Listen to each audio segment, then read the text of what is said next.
aussi par les images que nous allons conscientiser les Camerounais et faire sortir les Camerounais. Vous avez vu mon frère Jean Crépin Nyamsi. Aujourd'hui, il est devenu fou parce qu'il a vu l'hôpital de son Yabassi natal. Il a vu l'hôpital. Titi Pierre de Yabassi, Moukoko Mbonjo de Yabassi, Samuel Motet de Yabassi. Yabassi contre les sommités. Il n'y a même pas l'hôpital. Et c'est comme ça que nous devons traiter ces gens-là. Que chacun filme son chez lui. Il met sur les réseaux sociaux. Pendant qu'on montre Yabassi qui est en train de tomber, tu montres Bafang qui est en train de prier. Ça va les blesser dans leur orgueil. Et ils vont nous retrouver dans la rue. Feu ou pas. Feu ou pas. Arrêtez avec vos histoires de Ekan. Que les Ekan vous montrent qu'ils sont capables, qu'ils sont solidaires, qu'ils font sortir Gervais Mendozé. Que les Ekan vous montrent qu'ils sont solidaires, qu'ils font sortir Gervais Mendozé. Chaque Camerounais doit mettre sa région, doit filmer les routes de chez lui, montrer. Et je vous dis, Camerounais, l'Ouest est 1000 fois plus construit que le Sud. Ah, je peux vous assurer. Et je vous dis encore quelque chose. Excusez-moi. Je vous dis encore quelque chose. Si l'Ouest était une petite ville, c'est qu'il n'y a aucune ville en Afrique qui dépasse l'Ouest. Parce que l'Ouest a des châteaux, l'Ouest a des routes, l'Ouest a des hôpitaux, l'Ouest a tout. Mais comme ils sont éparpillés, c'est pour ça que vous ne voyez pas. Mais si l'Ouest était une petite ville, même Dubaï devait peut-être dépasser l'Ouest avec les gratte-ciel. Ah oui. Regardez Yaoundé. Mais vous avez l'impression d'être, je ne sais pas, à Kousseri. Mais Sanga Nyamdjin, Abraham, Jesse Malanawa, Dokita, Wasiben Dokita, Wende Topodi, Bunyate, Wana, Paul Bia, mon père spirituel, Bunyate, Wana, la main sur le cœur, me dis à moi, tous les jours, mon frère. Mais attendez, nous avons une seule solution. Nous avons une seule solution. C'est la révolution, mes frères. La liberté ne se donne pas, elle s'arrache. La liberté ne s'est jamais donnée. La liberté s'arrache et elle se prend de force. Unissons nos forces et libérons le Cameroun. Faisons confiance aux nouvelles personnes. J'ai vu quelque chose que je vais appeler la sorcellerie. Hier, les gens étaient en train de tirer sur Brisny, sur Jean-Michel Ninche. Oh, on veut qu'il soit président. Aujourd'hui, c'est tout le monde qui dit, ah, Jean-Michel Ninche, c'est le seul opposant. Je vous dis, Roha. Jean-Michel Ninche, c'est le frère de mon mentor, Brice Ninche, un de mes mentors. Mais je vous dis, Roha. Si Jean-Michel Ninche n'est pas d'accord avec ce gouvernement, qu'il démissionne à l'Assemblée nationale, laissez-nous le bavardage de Facebook, laissez-nous le bavardage des réseaux sociaux, des plateaux de télévision. C'est du n'importe quoi. Quand on n'est pas d'accord avec quelque chose, on démissionne. C'est aussi simple que ça. Je vous ai dit, il a peut-être une bonne intention. En tout cas, personne ne peut nier la lutte de Jean-Michel Ninche. Mais à un moment, on ne peut plus continuer à soutenir un parti qui plonge le Cameroun toujours vers le bas. Et le SDF plonge le Cameroun vers le bas, y compris Ni John Frundi. Jean-Michel Ninche, en tant que combattant des droits au Cameroun, de la liberté au Cameroun, personne ne peut le lui enlever. Mais il est dans un mauvais parti. Jean-Michel Ninche, tu es un homme pour qui j'ai du respect. Tu m'as fait sortir au Cameroun. Mais je te dis aujourd'hui, en tant que petit frère, en tant que fils, le SDF ne te mérite plus. Monsieur Ninche, le SDF ne te mérite plus. Prends le train de la Renaissance. Je pense que avec toi, au sein du MRC, les choses vont bouger au Cameroun plus rapidement qu'il n'en faut. Le SDF ne te mérite plus. Depuis qu'il y a la crise au Nozo, quel est le député SDF? ce soir. Vous attendez quand? Ils attendent la dernière séance parlementaire pour commencer à crier « Oh, on veut que vous mettez ça à l'ordre du jour. » Pourtant, chaque jour, il y a des séances. Si normalement le SDF était une véritable force d'opposition au Cameroun, elle ne serait même pas entrée à l'Assemblée nationale. Tant que le problème anglophone ne serait pas mis à l'ordre du jour, les députés SDF auraient boycotté toutes les séances. Je dis bien toutes les séances. Laissez-nous vos affaires de machin que vous parlez là. On a live all down on a team. Dans mon I don't want coach, I don't come for coach. Laissez-nous tous vos affaires que vous racontez. Si le SDF avait pour souci le problème du nord et du sud-ouest, même avec seulement 2 députés, ils allaient exiger que tant que vous ne mettez pas nos députés ne participent pas à la mascarade, bon, aucun député SDF ne mettra ses pieds à l'Assemblée nationale. Aussi longtemps que vous n'allez pas mettre l'ordre du jour, sur l'ordre du jour, le problème anglophone, qu'est-ce qu'ils font? Qu'est-ce qu'ils font? Rien du tout. Rien du tout.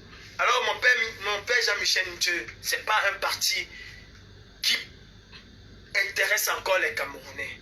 Et ça, vous le savez. Ça, vous le savez.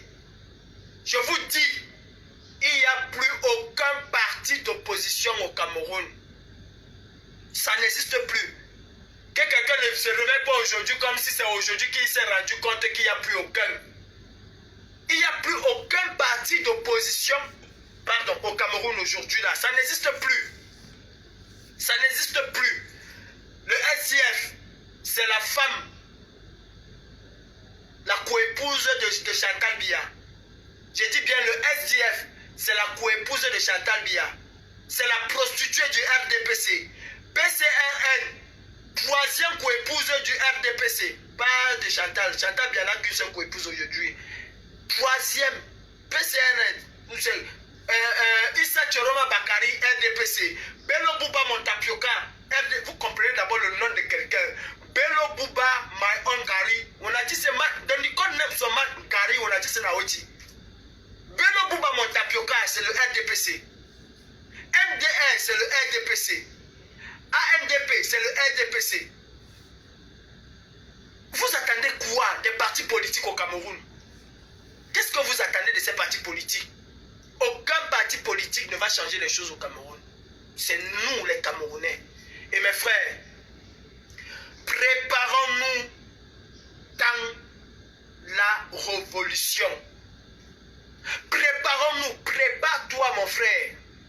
Et je vais vous dire pourquoi, moi Calibri, je peux me tromper, je n'ai pas la science infuse.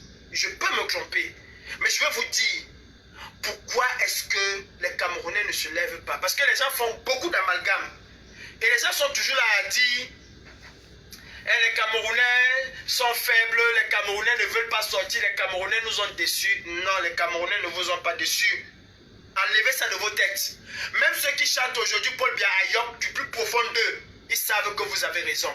Ils savent qu'il est temps de se lever. Mais je vous dis encore que le succès arrive toujours lorsqu'une opportunité rencontre une préparation. Sans préparation, il n'y a pas de succès. Sans opportunité, il n'y a pas de succès. Soyons sûrs et certains que les Camerounais sont conscients de leur vie, de leur destin. Ils sont conscients, mais ils ont besoin d'une préparation. Le succès arrive toujours lorsqu'une préparation rencontre l'opportunité. Albert Einstein. C'est pas Calibri qui le dit.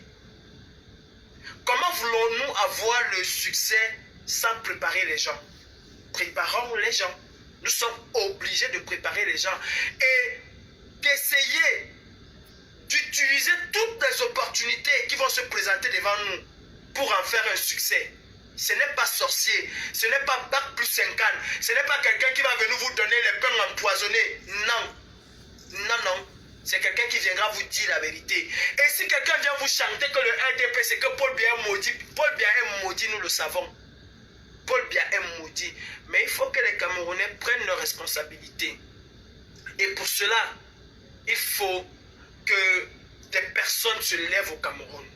Ça, ce n'est pas le rôle du politique. Moi, je dis, et je répète, nous avons déjà la chance.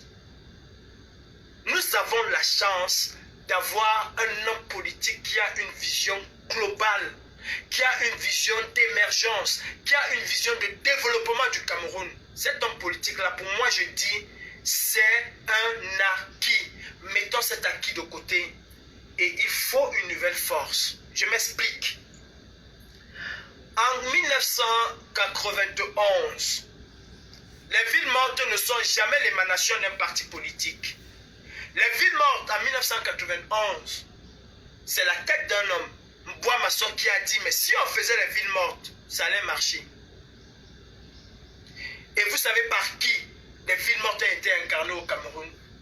Les villes mortes ont été incarnées au Cameroun par l'apéro de Banga. Ce monsieur avec une capacité de dire aux Camerounais, fermez vos boutiques, et les Camerounais fermaient. Les villes mortes ont été incarnées par l'apéro de Banga. J'étais petit, mes frères. Beaucoup d'entre vous n'ont pas vu la marche verte qu'il y a eu au Cameroun. La marche verte est quittée de l'école publique, de la salle de fête, et elle est passée jusqu'à la vallée Mangabel, pas la vallée Mangabel, comment on appelle la vallée là? La vallée Bessengue. Mon frère, quand tu te mettais à la vallée Bessengue, je dis, hein, quand tu te mettais à la vallée Bessengue, tu regardais vers l'école publique là, oui, c'est l'école publique, vers la salle de fête. C'était noir de monde. Tout ce que tu voyais, c'était les branches de comment on appelle ça? En fait, c'était les branches vertes que tu voyais. Tu ne voyais même pas les gens. Parce que les gens venaient écouter l'apéro de Banga. Et c'est pour cette même raison. Et je vous ai déjà dit que le gouvernement du RDPC, c'est un gouvernement qui broie les gens. C'est pas pour rien que ce même gouvernement a utilisé, paix à son âme, l'apéro de Banga pour vouloir casser les villes mortes. Et là, moi, j'étais présent. Hein. J'étais présent. Ce qui avait sauvé l'apéro de Banga, c'était la Citabac de James Onobiono. Parce que quand l'apéro monte sur le gradin, commençait à dire aux gens que non, il faut arrêter les villes mortes, les gens là sont en train de faire ceci. Mais on a fait l'apéro que les gens